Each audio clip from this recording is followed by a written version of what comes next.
Graça e paz, meus amados irmãos, que alegria estar com você nesta manhã para estudarmos a palavra do nosso Deus, para compartilharmos as revelações que Deus tem confiado no nosso coração. Eu gostaria de te convidar a fazer uma oração para que assim nós possamos adentrar então os nossos estudos. Se você puder, curve a sua cabeça comigo e vamos fazer uma oração ao nosso Deus. Querido Deus e Pai, em nome do Senhor Jesus, nós te agradecemos, Senhor, por tudo aquilo que o Senhor tem feito e por tudo aquilo que o Senhor ainda há de fazer. Nós te agradecemos pela Tua palavra, porque ela é preciosa, porque a Tua palavra é valiosa. Nós te louvamos, Senhor Deus, porque o Senhor tem nos confiado esse tão grande tesouro e tem nos ajudado a compreender cada revelação que o Senhor tem colocado em nosso coração. Que não seja diferente nesta manhã. Ajuda-nos, Senhor, a entender e receber a revelação do nosso Espírito. Abençoa a minha vida e a dos meus irmãos que estaremos juntos hoje para estudar a Tua palavra, em nome de Jesus. Amém. Bom, amados, então a lição de hoje, nós estamos estudando a revista O Verdadeiro Pentecostalismo e hoje vamos falar então sobre Vivendo o Fervor Espiritual, lição de número 9. E nessa lição de número 9, queridos, quando fala sobre o fervor espiritual, é muito importante que nós entendamos o que é de fato o fervor espiritual. No nosso texto áureo, nós temos aqui Efésios capítulo 5, verso de número 18, que diz assim: E não vos embriagueis com o vinho em que há contenda, mas enchei-vos do Espírito. E na nossa verdade prática, nós temos a seguinte declaração: ser cheio do Espírito pode se referir tanto ao batismo no Espírito Santo, como também à vida plena no Espírito. Eu quero compartilhar com vocês que muitas vezes, quando eu falava sobre fervor espiritual, o que nós pensávamos sobre uma pessoa fervorosa?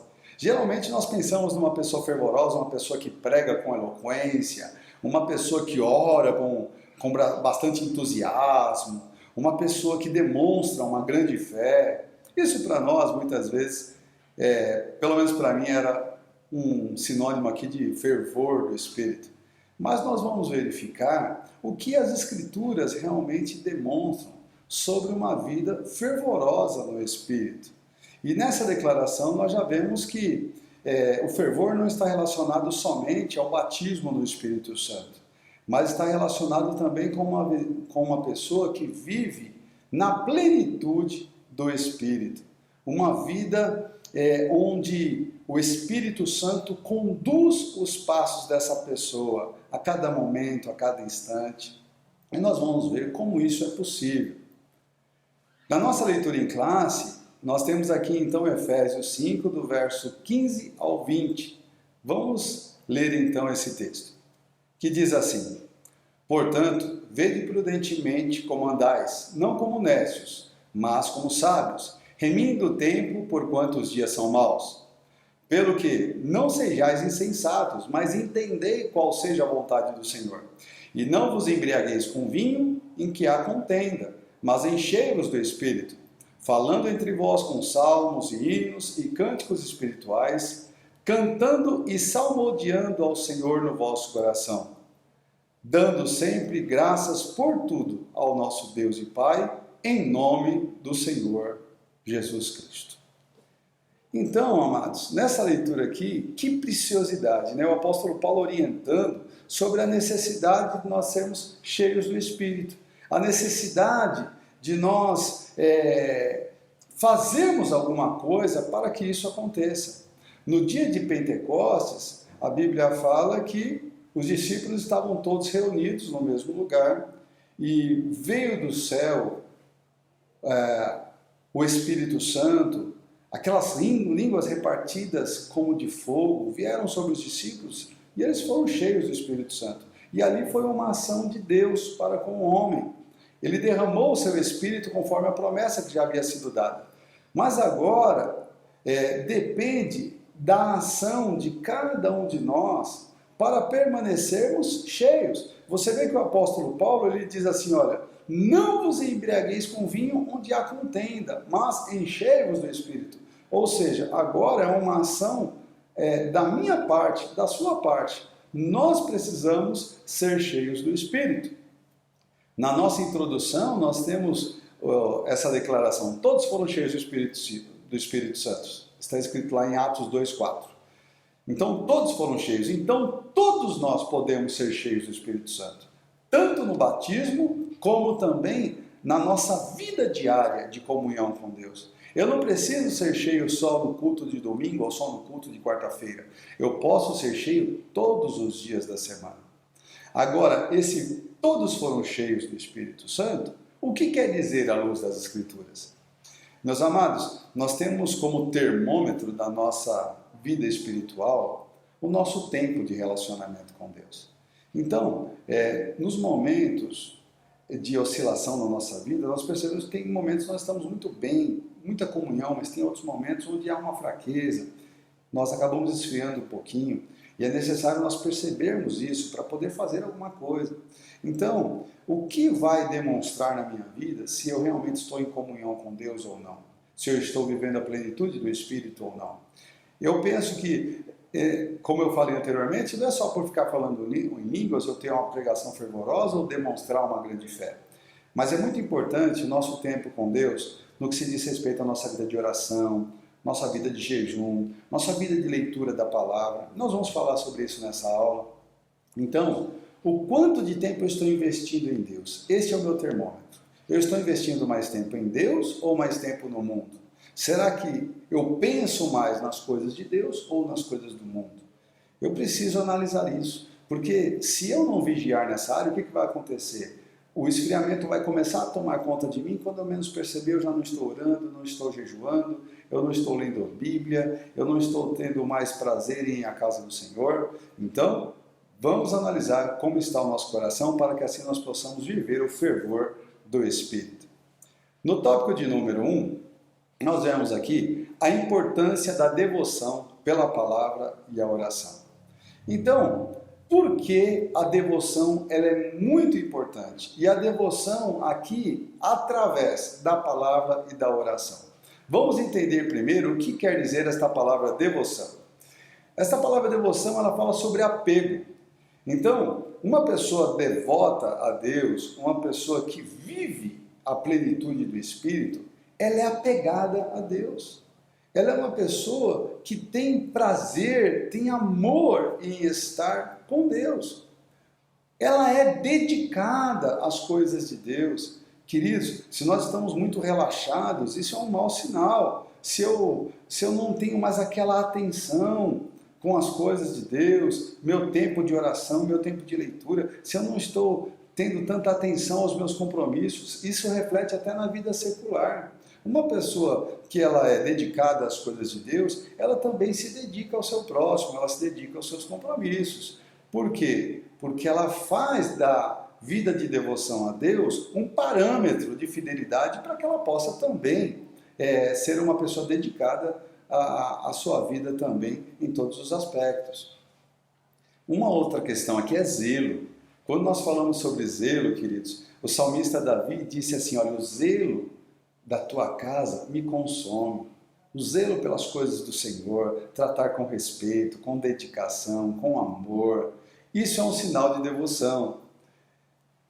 Quando nós falamos sobre devoção, Jesus ele declarou lá em Mateus 26:41, ele dizendo assim, ó, vigiai e orai para que não entreis em tentação. Na verdade o espírito está pronto, mas a carne é fraca. Então nós temos aqui o fervor do Espírito é quando eu me inclino para as coisas do Espírito. E quando eu me inclino para as coisas do Espírito, automaticamente eu não vou me inclinar para as coisas da carne. A carne é fraca, mas o Espírito está pronto. Para isso, olha aí, uma pessoa devota é uma pessoa que vive uma vida de oração, vive uma vida de vigilância. E no versículo ainda, no Salmo 119, verso 97, ele diz assim, ó, quanto amo a tua lei, é a minha meditação em todo dia. Queridos, quando nós ocupamos a nossa mente com a palavra de Deus, automaticamente não haverá lugar para as mentiras do diabo, porque a verdade de Deus estará em nossa mente. Essa devoção, como nós falamos inclusive, na nossa introdução, ela vai ser vista através da nossa comunhão com a oração, comunhão com Deus por meio da oração e por meio da palavra. Queridos, uma pessoa que decide viver uma vida de comunhão com Deus, ela precisa orar, ela precisa ler as Escrituras. Então, a declaração de fé das igrejas Assembleias de Deus faz a seguinte declaração quanto à oração. A oração é um ato consciente pelo qual a pessoa dirige-se a Deus para se comunicar com Ele e buscar a sua ajuda por meio de palavra ou pensamento. Ou seja, a oração é o meio pelo qual nós comungamos com Deus, nós falamos com Deus, nós mantemos ali a nossa vida alimentada através desta comunhão que nós temos com Ele. Jesus, ele vivia uma vida de oração. Aqui no capítulo 3 de Lucas, verso de número 21, vai dizer assim: e aconteceu que, como todo o povo se batizava, sendo batizado também Jesus, orando ele, o céu se abriu. Esse é o resultado, né? Se você quer ver o céu aberto, precisa viver uma vida de oração. Muita oração, muito poder. Lembra? Né? Pouca oração, pouco poder. Meu irmão, você quer que o céu se abra para você? Então, viva uma vida de oração. Quanto à palavra também, olha a declaração de Paulo ao pastor Timóteo aqui.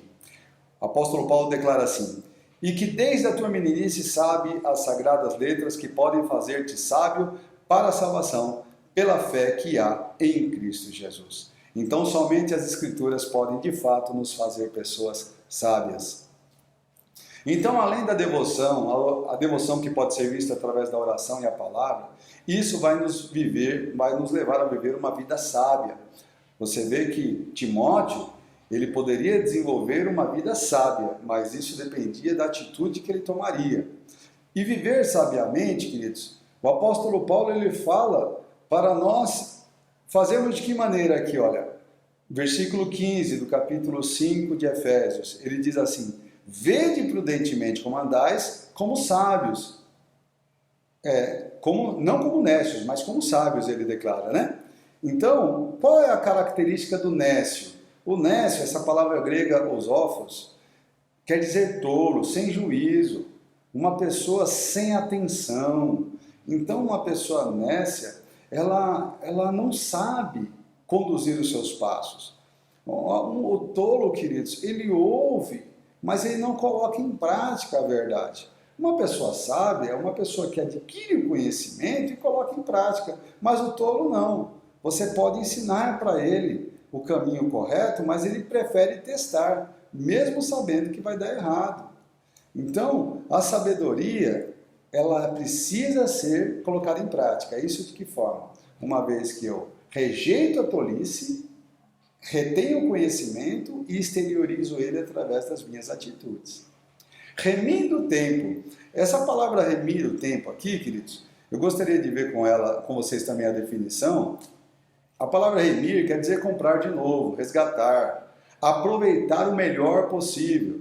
E a palavra tempo aqui é a palavra muito conhecida por nós, que é a palavra kairos, que é ocasião, oportunidade. Essa palavra kairos fala sobre um momento específico de Deus. Então, quando nós falamos sobre remir o tempo, está falando sobre você aproveitar ao máximo. Eu já ouvi muitas pessoas dizendo: olha, eu espero que o ano de 2020, eu quero apagar da minha memória. Era preferível que esse ano não tivesse existido. Eu já ouvi pessoas dizendo assim: olha, foi um ano que eu quero rasgar da minha agenda. Mas, queridos, nós temos que remir o tempo, aproveitar o tempo. Eu não posso ficar reclamando, porque o tempo presente, ele não é da forma como que eu imaginaria ser o melhor. Lembre-se, hoje é o dia que o Senhor fez, alegremos-nos e regozijemos-nos nele. Então, eu preciso aproveitar cada oportunidade que o Senhor está me dando nesse tempo. Sabe, amados, quando nós falamos sobre aproveitar as oportunidades, já houve coisas que você fez na sua vida que você olha para trás e você fala: olha, se eu vivesse esse momento novamente, eu faria completamente igual. Ou seja, aqui a ideia de remir é você ter comprado alguma coisa que é tão boa, que se fosse para comprar de novo, você compraria de novo. Sabe, de repente, aquele carro que um dia você comprou, você teve um carro muito bom, aí você fala, aquele carro, não, eu compraria ele de novo, porque foi um carro muito bom, eu aproveitei cada oportunidade, ele me levou para lá e para cá, foi um carro sensacional. Então, essa é a ideia, é que você olhe para trás e não fale, olha, esse tempo eu quero riscar da minha agenda, mas que você fale, olha, esse tempo eu compraria de volta, esse tempo, porque eu vivi ele tão intensamente, foi tão bom, que eu não alteraria nada, de tão bom que foi. Então, remir o tempo é você fazer isso, aproveitar cada oportunidade para ganhar almas para Jesus. Esse tempo de pandemia são tempos difíceis, mas aproveite as oportunidades para falar de Jesus, anunciar o Evangelho, mostrar que você, em meio às lutas, você permanece firme na fé, você não se abala, você é uma pessoa que realmente crê naquele que vive para sempre e eternamente. Isso é aproveitar as oportunidades. Por isso, nós precisamos fazer dessas coisas, queridos, algo bem presente na minha vida. Então, não é uma questão de, não, eu posso ou não posso. Na verdade, nós podemos todas as coisas naquele que nos fortalece. Remir, comprar de novo, resgatar, aproveitar o melhor possível. Kairos, cada oportunidade. No capítulo 4 de Colossenses, verso 5, está escrito assim: andai com sabedoria com os que estão de fora, remindo o tempo, ande com sabedoria. No tópico 2, nós vamos ver o seguinte: a importância em manter-se cheio do Espírito. Eu coloquei um texto aqui de 1 Tessalonicenses 5,19, que diz: não extingais o Espírito, ou seja, não apagueis o Espírito. Nós vimos a importância da oração, a importância da meditação na palavra. Agora, queridos, todas essas coisas são meios pelos quais nós vivemos o fervor do Espírito, o jejum, mas elas podem ser obras mortas ou podem ser obras de fé. Depende muito da minha motivação. A minha motivação vai declarar se a minha vida de jejum, oração e meditação na palavra estão sendo feitos por fé ou somente para ser visto pelas pessoas, para mostrar um fervor espiritual. Então, está escrito aqui em Tessalonicenses: não faça isso, não apague o Espírito. Viva o fervor espiritual. No capítulo 5 de Efésios ainda, o verso 18, a parte A vai dizer assim: e não vos embriagueis com vinho. Aqui o apóstolo Paulo está dizendo assim, olha, se você quer viver o fervor espiritual, não faça isso. Não se embriague com o vinho. Queridos, o vinho, a bebida alcoólica, é comparada lá em Provérbios capítulo 23, versos 31 e 32, como uma picada de cobra. Diz assim, olha, não olhes para o vinho quando se mostra vermelho, quando resplandece no copo e se escoa suavemente. No seu fim morderá como a cobra, e como o basilisco picará. Então, uma pessoa que é picada pela cobra, o que acontece?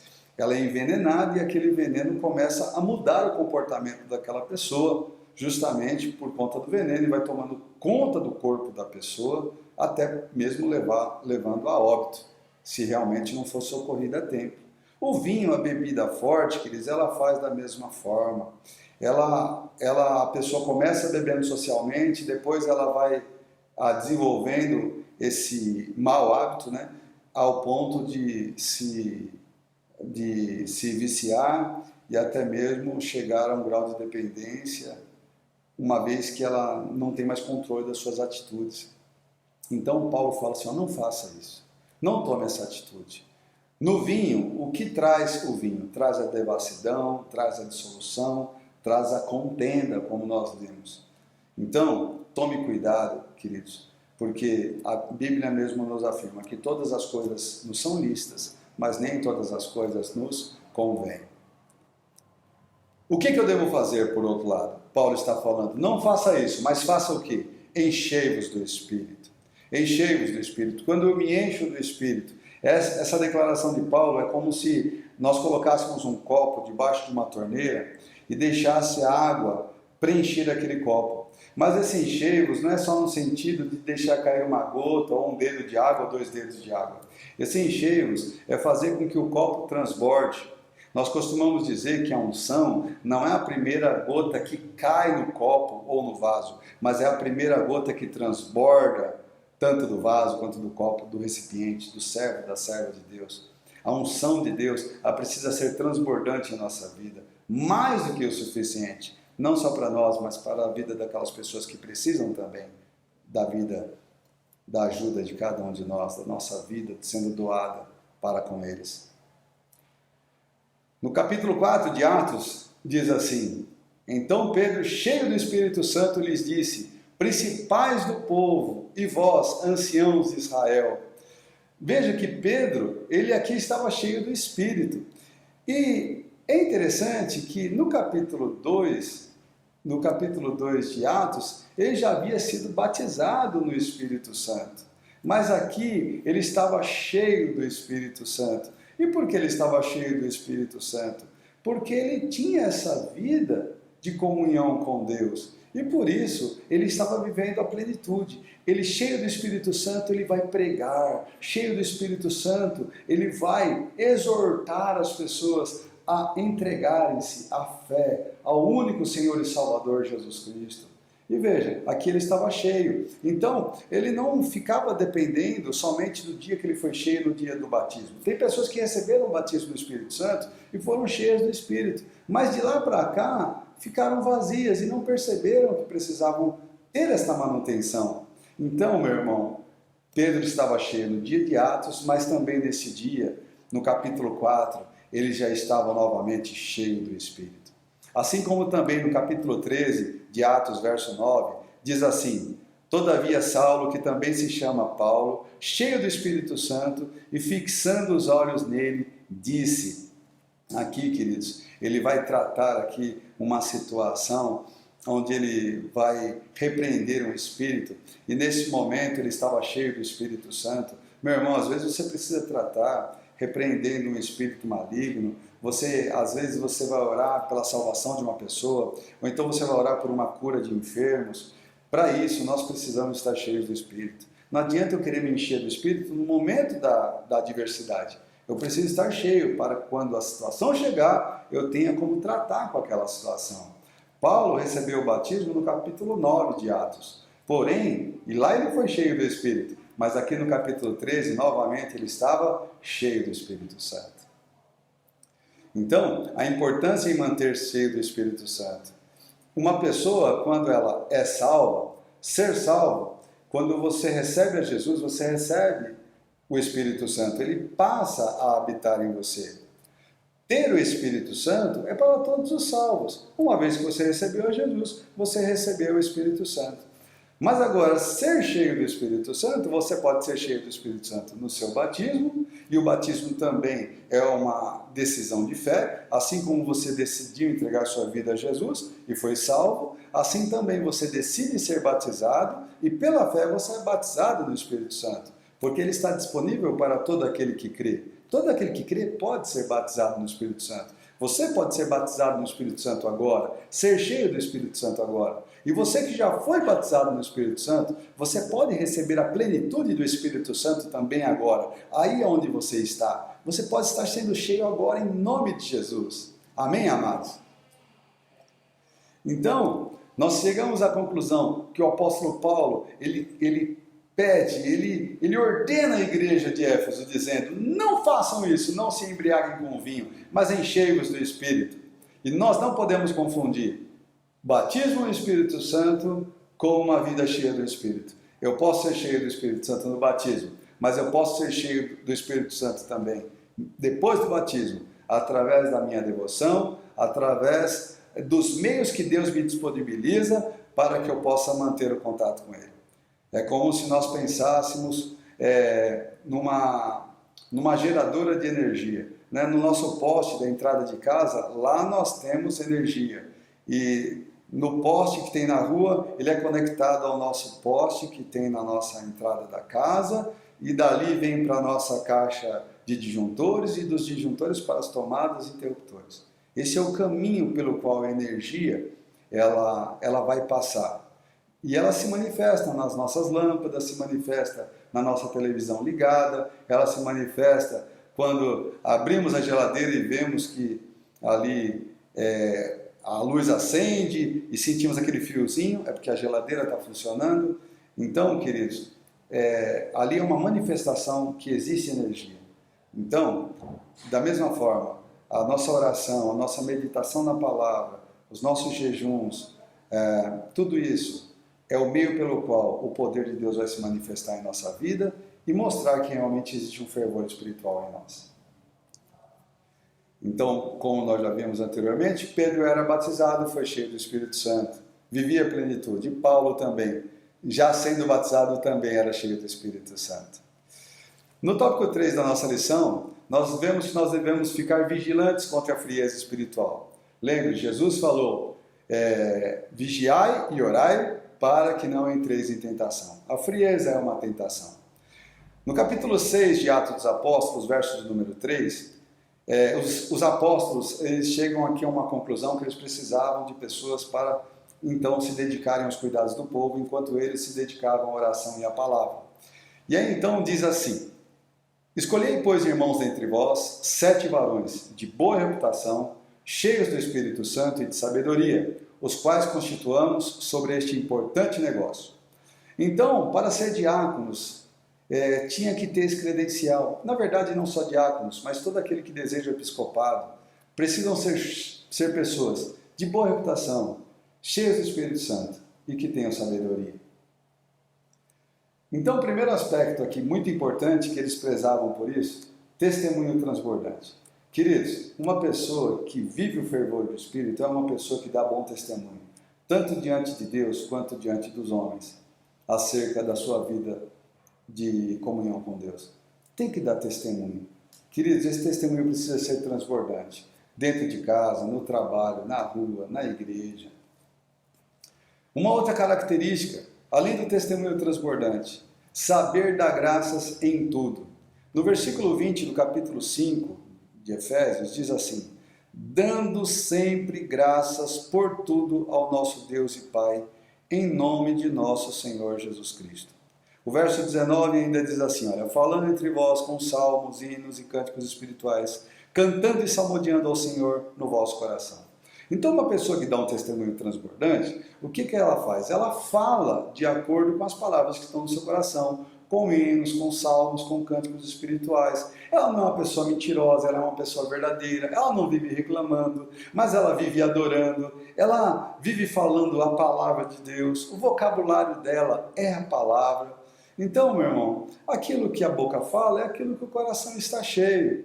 Então, nós precisamos enriquecer o nosso coração com a palavra, para que assim possamos a todo tempo declarar a palavra. Isso é um testemunho transbordante.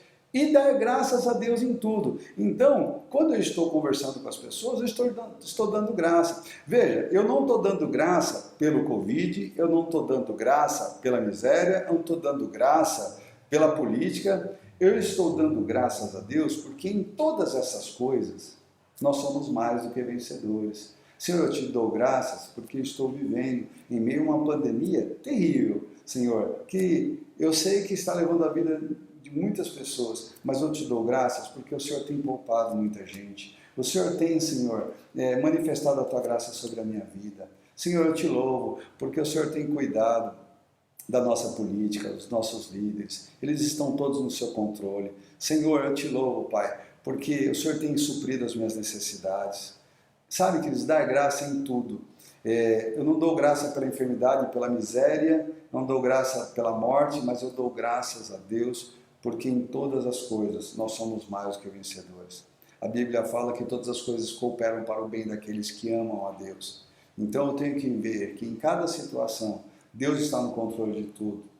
Meu irmão, Deus ainda continua reinando e reinará para sempre, eternamente. E a vida de sujeição. Queridos, no versículo 21 de Efésios 5 vai dizer assim: sujeitando-vos uns aos outros no temor de Deus. Queridos, a vida de sujeição. Uma das coisas que eu sempre prezei na minha vida é sujeição.